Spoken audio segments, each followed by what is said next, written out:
کیا آپ نے کبھی سوچا ہے کہ پاکستان سمیت دنیا کے تمام ترقی پذیر ممالک اربوں ڈالرز کے قرضے لیتے ہیں، شاندار سڑکیں بھی بنا لیتے ہیں، مغرب کے بہترین قوانین کو بھی اپنے ہاں کاپی پیسٹ کرنے کے باوجود بالآخر ایک بہت بڑے گورننس کرائسس پر کیوں ختم ہوتے ہیں؟ آخر ایسا کیوں ہوتا ہے کہ ہم ہر نئے الیکشن، ہر نئی پالیسی اور ہر نئے لیڈر سے ایک معجزے کی امید رکھتے ہیں، لیکن چند سالوں بعد پورا نظام دوبارہ اسی زوال کی دلدل میں گر جاتا ہے؟ اس انتظامی ناکامی کی اصل وجہ کسی بیرونی سازش میں نہیں، بلکہ کائنات کے ماسٹر بلو پرنٹ سے ہماری ناآشنائی ہے۔ قرآن مجید میں خوبصورتی سے بکھرے ہوئے خدا کے نام، ڈیوائن ایٹریبیوٹس کے گہرے مطالعے سے ہم نے جو 12 عظیم انتظامی کلسٹر، یعنی کہ 12 گورننس کے جو کلسٹر دریافت کیے، جس گورننس سسٹم کو ہم نے صبغت اللہ کا نام دیا، یہ سیریز دراصل انہی کا ایک سسٹمیٹک سفر ہے۔ اور اس سیریز میں اس وقت ہم کلسٹر 1 یعنی کہ کریشن اینڈ اوریجنیشن کو ڈسکس کر رہے ہیں۔ پچھلے ایپیسوڈ میں ہم نے دیکھا تھا کہ کلسٹر کا پہلا سرا یعنی کہ صفت الفاتر عدم کے بند کلاک کو چیر کر کائنات کے مادی انفراسٹرکچر، خلا، وقت اور سسٹم کے ہارڈ ویئر کا فیصلہ کن آغاز کرتی ہے۔ اس آغاز کے بعد تخلیق کا یہ پہلا کلسٹر ایک نیا موڑ لیتا ہے اور اگلا ہی سرا صفت البدی کے روپ میں ہمارے ہاتھ میں آتا ہے۔ اگر الفاتر ایک بنیادی آغاز، مادی انفراسٹرکچر اور ویژن کا نام ہے، تو البدی اس آغاز کو انفرادیت، کوالٹی اور اندرونی سافٹ ویئر عطا کرتا ہے۔ وہ انفرادیت یا وہ سافٹ ویئر جس کا پہلے کوئی متبادر یا نمونہ موجود ہی نہیں۔ کائنات اور انسانی نظاموں کے زوال کی اصل وجہ ان دونوں کے باہمی تعلق میں چھپی ہوئی ہے۔ انسان جسے تخلیق یا ایجاد کہتا ہے، وہ دراصل پہلے سے موجود چیزوں کا ہی ایک مکسچر یا ہیر پھیر ہوتا ہے۔ سائنس کی زبان میں بات کریں تو انسان کی ہر تخلیق کسی نہ کسی پرانے ٹیمپلیٹ کی محتاج ہوتی ہے۔ ڈی این اے ہمیشہ ڈی این اے کی کاپی کرتا ہے، آرٹ پرانے اسکولوں سے جنم لیتا ہے، اور آج کی جدید ترین آرٹیفیشل انٹیلیجنس اے آئی بھی صرف ماضی کے ڈیٹا کو دوبارہ جوڑ کر نئی شکل میں لے آتی ہے۔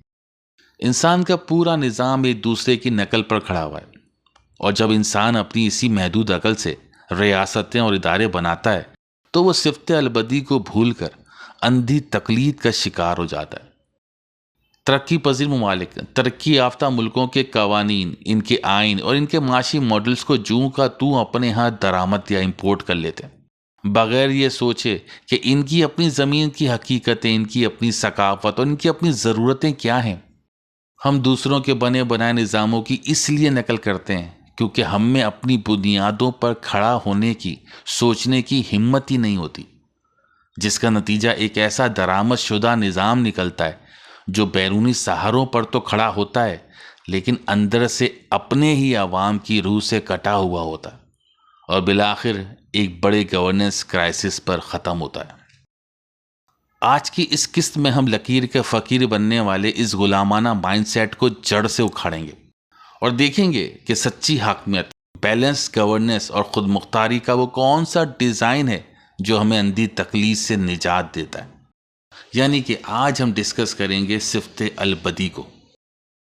عربی کی زبان کی گہرائی میں لفظ البدی کا مادہ ہے بے دال این۔ لغت کے اعتبار سے بدا کے معنی ہیں کسی ایسی چیز کو عدم سے مادی شکل میں لانا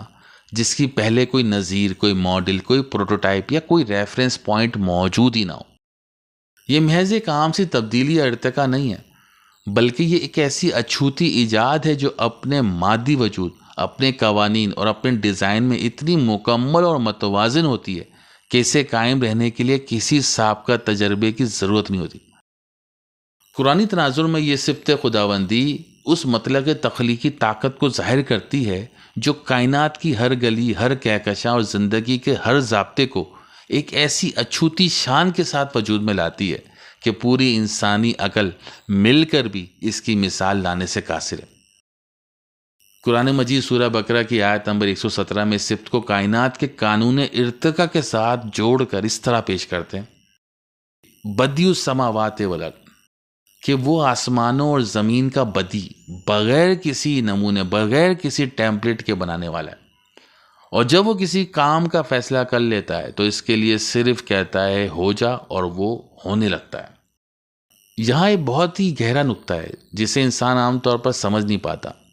لفظ کن ہو جا ایک امر ہے، لیکن اس کے بعد آنے والا لفظ فیاکن، فا مانے پھر اور یاکن فعل مدارے ہے، امپرفیکٹ ٹینس ہے، جو یہ ظاہر کرتا ہے کہ اللہ کے فرمان کے بعد تخلیق فوراً یا ایک سیکنڈ میں نہیں ہوتی، بلکہ یہ ایک ایسے محکم قانون کا آغاز ہوتا ہے جو وقت کے ساتھ تدریجی طور پر اسٹیپ بائی اسٹیپ ارتقا پاتا ہوا اپنے منطقی انجام کو پہنچتا ہے۔ جیسے بگ بینگ کے بعد کائنات کے قوانین اربوں سالوں میں کھلے،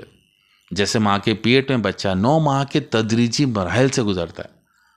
خدا کی انفرادیت یہ ہے کہ وہ آغاز تو بغیر کسی نمونے کے کرتا ہے،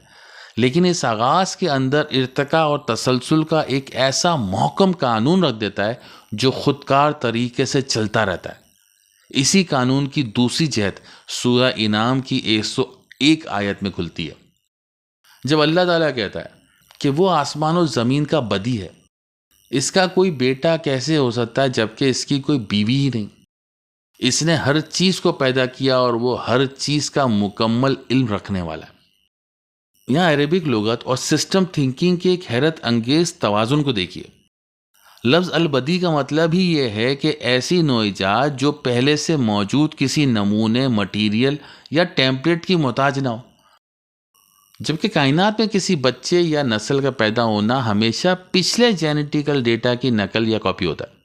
جس کے لیے ایک پارٹنر یعنی صاحبہ پر انحصار ہوتا ہے۔ اس حیاتیاتی نیٹ ورک، اس لائف کے نیٹ ورک کے پیچھے ایک بہت بڑا سسٹمیٹک مقصد چھپا ہوتا ہے۔ جاندار اپنے مٹ جانے اور فنا ہو جانے کے علاج کے لیے اپنی نسل آگے بڑھاتے ہیں، تاکہ ان کے بعد ان کی نوع کا وجود قائم رہے، ان کی اسپیشی قائم رہے۔ لیکن کائنات کا حاکم یہ واضح فرما رہا ہے کہ چونکہ وہ البدی ہے، اس کا ڈیزائننگ ماڈل نہ تو کائنات کی طرح کاپی پیسٹ کا محتاج ہے اور نہ ہی اسے اپنے وجود، حاکمیت یا ویژن کو قائم رکھنے کے لیے کسی بھی جینیٹیکل کنٹینیوٹی، وارث یا متبادل بیک اپ کی ضرورت ہے۔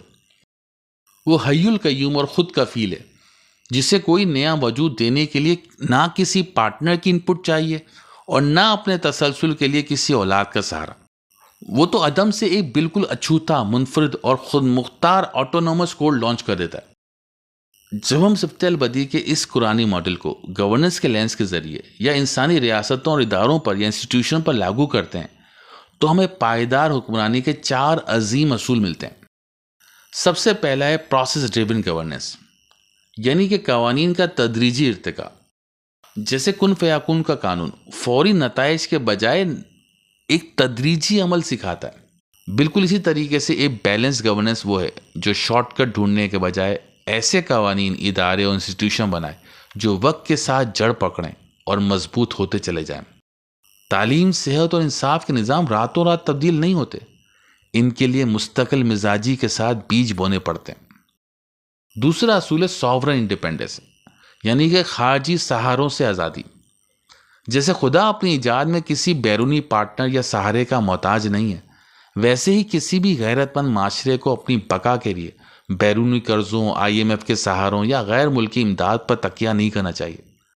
ایک بیلنس گورننس یا حکمرانی وہ ہے جو اپنی مٹی، اپنے وسائل اور اپنی عوامی طاقت سے جنم لے۔ تیسرا اصول ہے نان ڈائنسٹک سسٹم، یعنی کہ خاندانی اجارہ داری اور موروثی سیاست کا خاتمہ۔ قرآنی آیت میں جب بیٹے اور بیوی کے تصور کی نفی کر کے یہ واضح کیا گیا کہ کائنات کا نظام کسی خاندانی رشتے یا وراثت پر نہیں چلتا، انسانی نظاموں کو بھی یہ اصول ہونا چاہیے کہ ریاستیں اور انسٹیٹیوشن کسی مخصوص خاندان کی جاگیر، موروثی سیاست یا سفارشی کلچر سے بالکل پاک ہونی چاہیے، اور اداروں کو افراد کے ناموں پر نہیں بلکہ میرٹ اور محکم قوانین کی طاقت پر کھڑا ہونا چاہیے۔ اور چوتھا اصول ہے نالج بیسڈ انوویشن، یعنی علم اور ریسرچ پر مبنی جدت۔ چونکہ خدا کی انفرادیت علم کامل کے ساتھ جڑی ہوئی ہے، اس لیے انسانوں کو بھی کوئی بھی نئی پالیسی یا ٹیکنالوجی لانے سے پہلے گہری ریسرچ، شواہد، ایویڈنس اور دور اندیشی کا سہارا لینا چاہیے، کیونکہ صرف نام نہاد شو آف یا جدت کے لیے لائی گئی تبدیلیاں نظام کو تباہ کر دیتی ہیں۔ جب کوئی قوم یا کوئی لیڈرشپ خود کو البدی کے اس رنگ میں رنگ دیتا ہے تو غلامانہ مائنڈ سیٹ سے آزاد ہو جاتا ہے۔ معاشی سطح پر وہ قوم صرف دوسروں کی بنائی ہوئی چیزوں کی کنزیومر یا صارف یا امپورٹر نہیں ہوتی، بلکہ وہ اپنی مقامی صلاحیتوں کو بروئے کار لا کر ایسی منفرد صنعتیں اور معاشی ماڈل کھڑی کرتی ہے جو بیرونی جھٹکوں کو برداشت کر سکیں۔ تعلیمی سطح پر وہاں کا تعلیمی نظام معلومات کو رٹوانے اور ڈگریوں کی کاپیاں چھاپنے کے بجائے انسانوں کے اندر حکمت اور تخلیقی سوچ پیدا کرتا ہے جو چیزوں کو جڑ سے سمجھنا سکھاتی ہیں۔ پالیسی میکرز کے لیے البدی کا رنگ یہ جرأت دیتا ہے کہ ہم فرسودہ اور ناکام مروجہ نظاموں پر سوال اٹھا سکیں اور لکیر کا فقیر بننے کے بجائے اپنی سچائی، اپنی تاریخ اور اپنی اخلاقی اقدار کے مطابق ایک بالکل نیا، خود کفیل اور انصاف پر مبنی نظام حیات وضع کریں۔ البدی کا اصول ہمیں یہ آخری سبق دیتا ہے کہ ترقی دوسروں کے پیچھے بھاگنے کا نام نہیں ہے، بلکہ اپنے علم اور اپنے اصولوں کی بنیاد پر کائنات میں ایک ایسا نیا اور پائیدار حصہ ڈالنے کا نام ہے جو نسلوں تک انسانیت کو نفع دیتا رہے۔ آسمان و زمین کی تخلیق کے لیے ایک ہی جملاتی ساخت میں فاطر و بدی کا استعمال قرآن حکیم کا وہ گہرا سائنسی اور انتظامی معجزہ ہے جو عام طور پر سطحی ترجمے کی نظر ہو جاتا ہے۔ بظاہر یہ دونوں الفاظ پیدا کرنے والے کے معنی میں لیے جاتے ہیں، لیکن اگر ان کے مادی ریشوں روٹس اور اس کی کاسمولوجیکل کانٹیکس کو سسٹم تھنکنگ کے لینس سے دیکھیں تو یہ دونوں اسما خدا کے نظام حکمرانی کے دو بالکل الگ مگر آپس میں جڑے ہوئے فیزز کو ظاہر کرتے ہیں۔ ایک ہی کائنات کے ساتھ ان دونوں صفات کا الگ الگ آنا یہ بتاتا ہے کہ تخلیق کا عمل دو متبادل زاویوں سے گزرتا ہے۔ فاطر یعنی عدم کے بند کلاک یعنی سنگولیرٹی کو چیر کر کوانٹم لیول پر مادی کائنات کا آغاز ہے، یعنی اسپیس اور ٹائم کی پیدائش کا لمحہ جو مادے اور توانائی کو لانچ کرتا ہے، جبکہ دوسری طرف بدی اس مادی آغاز کے اندر قوانین فطرت اور کانسٹنٹس اور ڈیزائن کی انفرادیت کا نام ہے جو نظام کی ساخت اور کوالٹی کو تعین کرتی ہے۔ سادہ الفاظ میں سسٹم ڈیزائننگ کی زبان میں کسی بھی بڑے انفراسٹرکچر یا لائف سائیکل کو قائم کرنے کے لیے دو بنیادی چیزوں کی ضرورت ہوتی ہے، ایک سسٹم کا آغاز اور اس کی حد، اور دوسرا ہے سسٹم کی اندرونی انفرادیت اور کوڈ جس کو ناولٹی اینڈ سسٹم آرکیٹیکچر کہتے ہیں۔ قرآن ان دونوں الفاظ کے الگ الگ استعمال سے یہی فرق واضح کرتا ہے۔ جب ہم ان دونوں صفات کے نظاموں کو ایک ساتھ جوڑتے ہیں تو کائنات اور گورننس کے تین بڑے ہڈن رول سامنے آ جاتے ہیں۔ سب سے پہلا ہے والیوم ورسز پروٹوکول، یعنی صفت فاطر سسٹم کے ہارڈ ویئر کی لانچنگ ہے جہاں مادہ وجود میں آتا ہے، جبکہ صفت بدی یہ طے کرتی ہے کہ وہ مادہ کس ضابطے یا کس سافٹ ویئر کے تحت حرکت میں آئے گا۔ سسٹم تھنکنگ کہتی ہے کہ صرف وسائل یا مادہ پیدا کر دینا یعنی فاطر کافی نہیں ہوتا جب تک اس مادے کو چلانے کے لیے ایک انوکھا اور فول پروف رول بیک یا پروٹوکول بدی یعنی کہ ڈیزائن نہ کیا جائے۔ دوسرا اصول ہے مواصلات اور خود کفالت کا جوڑ۔ سورہ فاطر میں کائنات کو چاک کرتے ہی قوتوں کو رسل یعنی مواصلاتی نیٹ ورک جوڑ کر بتایا گیا، جبکہ سورہ انعام میں بدی کے تذکرے کے ساتھ اولاد اور بیوی کی نفی کر کے اسے بیرونی سہاروں سے پاک دکھایا گیا۔ ایک کامیاب نظام کے لیے یہ دونوں متضاد چیزیں ایک ساتھ ضروری ہیں۔ اندرونی حصوں میں ڈیٹا کا بہاؤ یعنی کمیونیکیشن اتنا ہی مضبوط ہو جتنا صفت فاطر کے تحت ہے، لیکن بیرونی طور پہ نظام اتنا ہی آزاد، اتنا ہی آٹونومس اور خود مختار ہو جیسا صفت بدی کا تقاضا ہے۔ تیسرا اصول عمل درآمد کی طاقت اور قانون ارتقاء کا توازن ہے، یعنی صفت فاطر میں ایک کائنیٹک فورس نظر آتی ہے جو ظاہر کرتی ہے کہ نظام کے آغاز کے لیے ایک فیصلہ کن اور طاقتور نفاذ یعنی کہ ڈیسائسو ایگزیکیوشن کی ضرورت ہوتی ہے۔ لیکن صفت بدی کے ساتھ جب کن فیکون کا اصول آتا ہے تو وہ یہ سکھاتا ہے کہ اندھی طاقت نہیں بلکہ ایک ایسا قانون ہے جو وقت کے ساتھ تدریجی اور پرامن طریقے سے کھلتا چلا جاتا ہے۔ خدا اپنی حکمرانی کے اسی گریجول اسٹیپس کو سورہ سجدہ کی آیت نمبر 5 میں کچھ اس طرح بیان کرتا ہے، جہاں خالق کائنات یہ واضح کرتا ہے کہ وہ جب بھی کسی اسکیم یا کسی بھی چیز کو انیشیٹ کرتا ہے تو سب سے پہلے وہ اپنے عالم امر میں اس کی تدبیر کرتا ہے،